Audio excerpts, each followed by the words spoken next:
Hello everybody and welcome back to Red Eagle Politics. Make sure you guys like this video down below and subscribe to the channel if you are new. So, a couple of weeks ago we had the 2024 presidential election. Donald Trump won every single swing state. He won the popular vote and he made states closer than people really would have imagined. States like New Jersey, Virginia, New Hampshire, Illinois, New Mexico, Minnesota, all way closer than I think a lot of people thought they would be.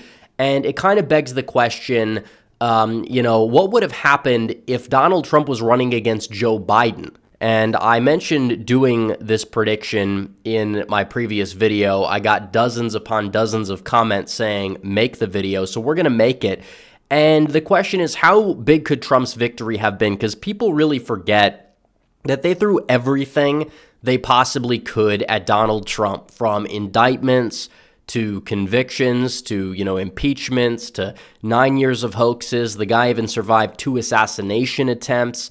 And it all kind of culminated with them changing out their candidate at the last minute because they knew that Biden couldn't beat him. So they threw a Hail Mary with Kamala Harris. It fell flatter than a lot of people imagined it would fall. But how bad were things really? Because if Harris got absolutely decimated, and I'm not saying that she's a good candidate because she's not, but current Biden is a disaster. And they saw her as better than him, and significantly better than him, in order to replace him at the 11th hour in a desperate attempt to beat Donald Trump. So what would the map have looked like with Joe Biden as the nominee? Some people will say, well, Biden might have done better. And maybe if Biden still had like 2020 level speaking capabilities, he could have done a hair better, but he still would have ended up losing. It is true that Biden was an institution. However, Biden was not able to really survive the hole that he was digging with the debate. Post-debate, it was a total clown show. People really forget the media even turned on Biden. Had Biden stayed in the race, it's possible the media might have pivoted a little bit back, during the DNC or whatever. But I think the damage was largely done, especially because Biden, wouldn't have energized the left more than this fake energy that you saw for Kamala Harris, to the point where Kamala probably ended up doing better than Biden would have. So we're going to fill this map out, the safe Republican states, which will just be the safe Republican states that we have in our current reality, which includes Texas, which was not the case in many of my prediction videos. I didn't think it would go red by over 10, but I'm very glad that it did. Also, Maine 2nd District, I think that was like a 9-point win. It would be over 10 in this case. Alaska would be over 10 points as well. Now for the Democrats, you can kind of see states that didn't really move much, like Washington, Oregon. Those two probably do end up being safe blue. Even like Hawaii, which, again, Kamala only won it by 24. I think the fires definitely helped Trump make gains. I think Trump would make even more gains under Biden. I still don't think it would be within 10.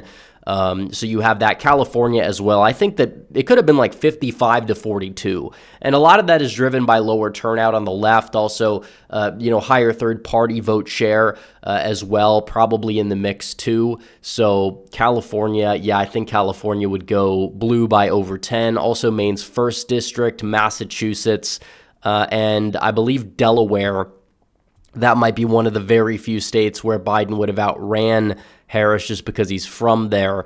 Also Maryland, Washington, D.C., and Vermont. And I literally think that's it. That's only 109 electoral votes in the safe Democrat column, 217 safe for Donald Trump. So we'd have to kind of move on to the more, I guess you would say, likely states. We'll start off with the likely Republican states. I think North Carolina is a prime example. Donald Trump, he won the state by 3 to 4 points in the current reality. I think black turnout arguably would be even lower with Joe Biden as the nominee. I think that Trump would have done probably a little bit better among independents, just because the really anti-Trump people are going to be more demoralized with somebody like Biden on the ticket. Same thing with Georgia. I think black turnout would have been even lower, especially among black women in the Atlanta suburbs, to the point where Trump would have won the state by over 5. It would have been closer to his 2016 margin of victory in Georgia. Also, the entire Rust Belt, Michigan, Wisconsin, Pennsylvania, I do believe that you would have seen Donald Trump win those states by over 5 points if he was running up against current Biden, because current Biden would have been more on the campaign trail, would have been deteriorating more in real time. It would have been just a laughing stock, even more so than it was already becoming. And we understand what the polls said at the time. These states were kind of, I guess you would say, already entering the likely Republican territory. Same thing with Arizona and Nevada. Like all the swing states that we considered swing states, some of which Trump did win by a likely margin, like Arizona. I think Nevada was close to it, but those states, and we also forgot Nebraska at large, but those states would be all in the likely Republican column. It would have been embarrassing performance for the Democrats. And also, we're talking about Senate races. You would have possibly getting close to 60 Republican Senate seats. We're talking about Senator Rogers, Senator Hovde, Senator Lake, Senator Brown. Already you're at 57. It's possible you could look at a state like Virginia, maybe even like New Jersey, and see Republicans pick up a Senate seat or two there. You're talking about bordering on 60 Senate seats. You're talking about getting like 230, 240 House seats. Like it would have been a commanding majority for the Republicans if this was the case. So then we can fill out the likely Democrat states, which again, I'll put Connecticut, Rhode Island, both of these states in that column. We're talking about like a 53 to 44 victory for Biden in those places. Also, we have, I believe we could put Colorado in this column. It is true that Democrats did lose a little bit of ground there. I don't think it would have been all that competitive just because it's not the same Colorado as it was even, 10 years ago when they elected Cory Gardner to the Senate, let alone 20 years ago, which is the last time Republicans won it at the presidential level. So already, those are the states you have in the likely column. So I guess we could just fill out the rest of these states. I really think that Maine at large and New Hampshire, you're talking about these states that would flip into the Republican column, possibly in the lean column in regards to New Hampshire. I think New Jersey is probably what you would see as the equivalent of Indiana in 2008. You would see New Jersey go narrowly Republican, which again, polls showed it at the time. And even I was like, I don't really believe that. But then we see the final results and she wins.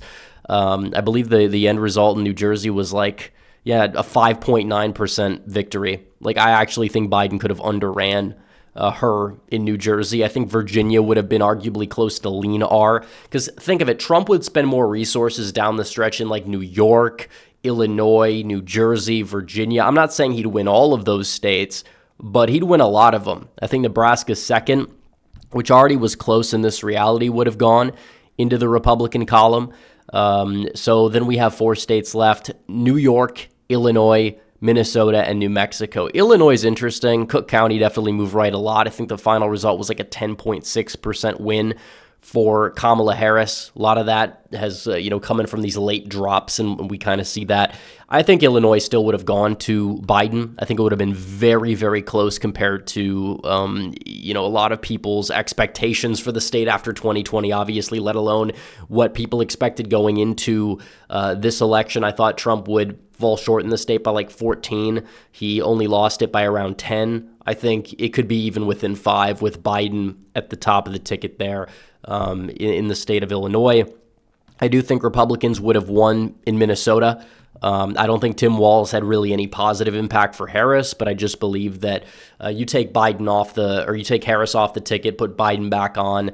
Yeah, I think Minnesota was clearly in play at that point, and it was still close. I mean, a 4-point win or so for Kamala Harris. I think Biden would have lost the state. I think New Mexico, this is an interesting one. You could look at this. This one's really, really iffy. Honestly, Trump probably would have campaigned there a little bit more. I don't know if it would have been enough, but it's entirely possible he narrowly could have picked off New Mexico. But we will put New York in the Democrat column, which, again, New York was really close. But I think New York, Illinois, you could have made the case that those states could have gone to Donald Trump against Biden if Biden would have continued to like implode massively. But I think that just for the sake of polarization, some of these states may not be ready to flip, even in a very good environment for the Republicans. Yeah, I think that in this scenario, Trump wins the popular vote like 51 to 45 or so, somewhere in that range, and he ends up with basically a reverse 2008 against Joe Biden. He'll end up with 361 electoral votes in this alt history timeline compared to 177 for Biden. It'd be interesting to see how the second debate would go. If the second debate went worse than the first one, I think that you could make the case that, yeah, you could have seen an even bigger victory. Also, it is very true that the Harris-Vance debate would have been just absolutely hilarious. I mean, that really would have been something. He would have tore her a new one. I think everybody would love to pay to see that happen.